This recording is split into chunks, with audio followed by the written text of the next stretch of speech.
Welcome to the latest edition of New Haven Vlog News Summary, direct from our assignment desk, otherwise known as my compost heap. Let's see what stories we're working on this glorious spring day. Well, I have visual aids to demonstrate one of our top stories.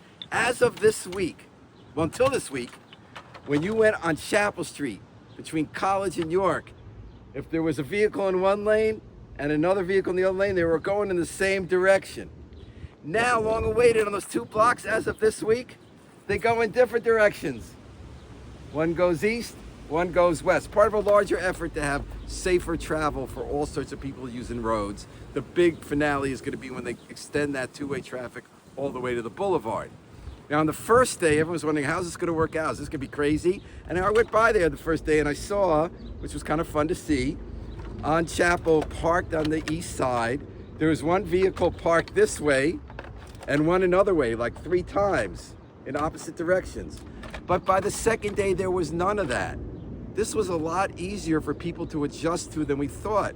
Just like the State Street renovations were easier than we thought. People are not as dumb as assumed. When we got rid of the highway to nowhere on Route 34, which was a good idea, people got used to that too. We're gonna move forward and we can travel together. Well, it's not news that you need a helmet when you're on a bike in New Haven so you don't die when they run you over. What was news, what happened, the latest case this week on the boulevard, when a bicyclist was critically injured by a hit-and-run driver. That's not new either. Here's what was new. The collision took place at 12:33. It was a little after 1 o'clock, less than an hour, where police had tracked down the car, the home of the person, and found him at the home. And then when he tried to deny it, they told him they had surveillance footage, accurately, that showed that he was the driver and he confessed. They solved it that fast to move the case ahead. And they also found a guy who spoke Pashto at a nearby convenience store to translate for the driver who was in distress and couldn't speak English well. What was so interesting to me about that story was not that people get hit on bicycles, but how all the advances from a real-time crime center the police have where people can act quickly looking at surveillance cameras and sending out information to people from headquarters when a crash like this happens. How the footage really helped. How the hard work of officers moving quickly can solve in less than an hour a difficult case that used to take days, weeks, or maybe never got solved at all. Well, there was a reopening this week of the ranger station at Edgewood Park. Just the latest improvement there. They also just reopened the Bid Bridge. Walked down it today. They fixed up Coogan Village. They expanded the skate park. Great things happening. What's next is the Barbell Club in the Hill as we make our parks better. Got some good spices here. Cumin, turmeric. What should we cook up? Well, I know what they're cooking up at Tandoor Kitchen, where they use these spices for Indian food, popular restaurant, Chaplain Howe. People are wondering, are they still going to be able to? Because someone just bought that property, a Queens developer, for $2.7 million. The property includes a vacant gas station behind it on Howe and a lot. And they're going to have permission to build 44 apartments.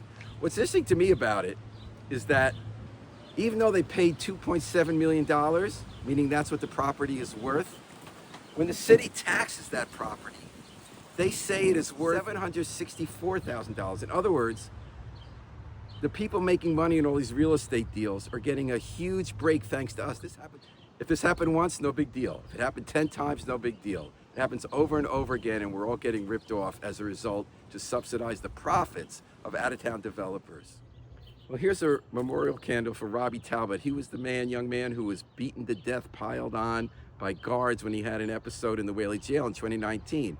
His family ultimately won a $3.75 million lawsuit because of how the department not only mistreated them, but then lied about it in shredded documents. There's a new report by Inside Investigator this week about how it even gets worse. They wouldn't let the public know what happened because they made use of a new law requested by Ned Lamont a year ago to make it harder for us to get documents about wrongdoing by government. Now when you do a Freedom of Information request to agencies like Department of Corrections, it takes forever to get it. But ultimately you're supposed to get the documents. This reporter, Catherine Ravello, found out that after she waited 14 months to get the documents, they told her, we can't give it to you because even though we have the document you're looking for about the cover-up and stuff, it came from another agency, and Ned Lamont succeeded in changing the rules so that we can't give you something that another agency had first. But you're not going to know about that for 14 months. That's called lying and hiding. That's what our government does. when we try to keep them accountable, that's what we need to fight back against. Until next time, this is New Haven Independent Vlog News Summary. Remember, let's always pick up and recycle our trash while we still can.